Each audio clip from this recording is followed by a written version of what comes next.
want to start by saying I've known you since you were a sixth grader, and you've grown a lot. You've matured a lot. You've learned a ton at McCullough. And so my question is, when you started at McCullough, we didn't do fix-it plans. We had other forms of behavior and discipline. And I'm wondering, how does it feel different to do fix-it plans now? It feels like I have to be welcomed back into the community.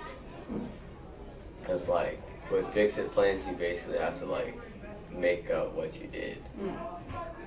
And what do you mean by welcome back? What does that look like? Because I haven't actually been part of those.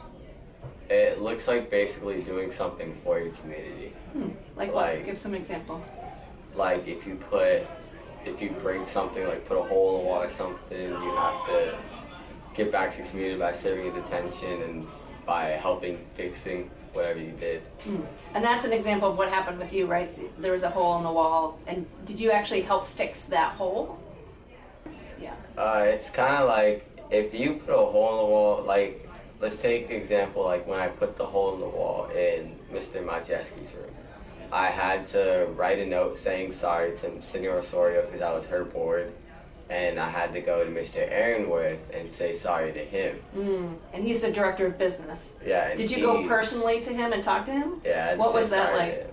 It was because me and Mr. Aaronworth are close, and it was just I had to go up there and just say sorry. I put a hole in the wall. Right, because you have him for lab, right? One-on-one with Mr. Aaronworth for lab. Was it hard to say sorry to him because you were closer? Yeah, because he took it really seriously because it does fix the relationships and the walls, but only sometimes though. Right, it's not a perfect process. Yeah. But probably a little bit more than if you just had a detention, right? Because then you don't actually get to talk to the people it impacted.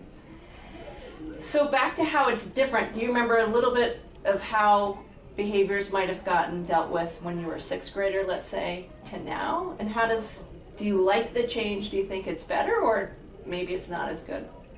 Sixth grade, it was just if you got in trouble, you got sent to the SSC, and then you'd have to just talk it out with Miss Fish or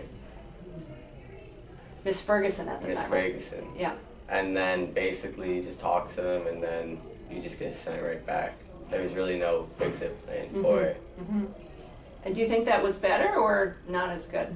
I think it was not as good because because now in 8th grade, you have to once you do something bad, you have to like I said, be welcomed back into the community, fix what you did. Yeah. Cool. Anything else you want to tell me about fix-it plans? Don't put a hole in the wall. That's a good place to start, right? All right. Yeah. Cool. Thank you, Anthony. And who did you write apology letters to? You don't have to tell me what happened, but who did you write apology letters to? The nurse, Miss Harrison, Mr. Brina, Mr. Pratt, Miss Davis, Mr. Maciejewski. All adults? Yeah. Okay. Oh, and one student. And one student. Okay. Great. And did any of them follow up with you afterwards? Because you just put it in their mailbox. Yeah, they went up to me and they were like, "Thanks for the apology letter. I do accept your apology." And What did that feel like to have them come up to you? It felt good because I felt like I wasn't ashamed of what I did anymore. I get what they felt, but I felt better after getting my apology accepted. And then you took it upon yourself. I was so moved at community meeting. You stood up, and so what inspired you to talk to the whole community? Well, I don't know. Something in me just felt like you affected the whole community, the school. So take matter into your own hands and apologize in front of everyone. Not explaining everything, but right. You didn't say what happened, right? I just apologized. Was it a spontaneous decision, or had you planned to do that? It was spontaneous. Yeah, it just It was very heartfelt, and I don't know if you noticed, people were quiet. It's the quietest I heard all the students. They were kind of riveted listening to you give an apology. Yeah, and then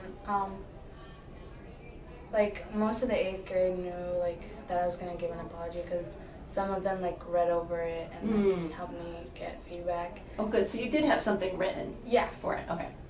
cause like, I told Prerna that I wanted to do it because I wanted an okay, like I can do it. Mhm. And then he was like, yeah, that's a good idea.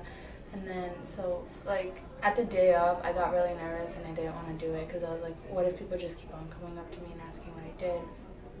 But then I didn't worry about that anymore. Mhm. Like, I was just like, I'm just going to apologize and, like, get accepted back.